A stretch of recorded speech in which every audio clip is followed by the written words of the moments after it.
সবাই দোয়া করবেন আমার জন্য। শ্যামগঞ্জ বাজার থেকে আমি কাদির মিয়া।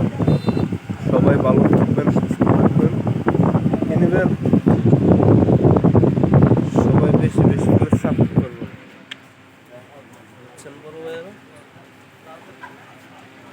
সবাই ফলো দিবেন, একটা একটা করে ফলো ব্যাক করবেন আমার কাছ থেকে। সবাই বেশি বেশি করে সাপোর্ট করবেন।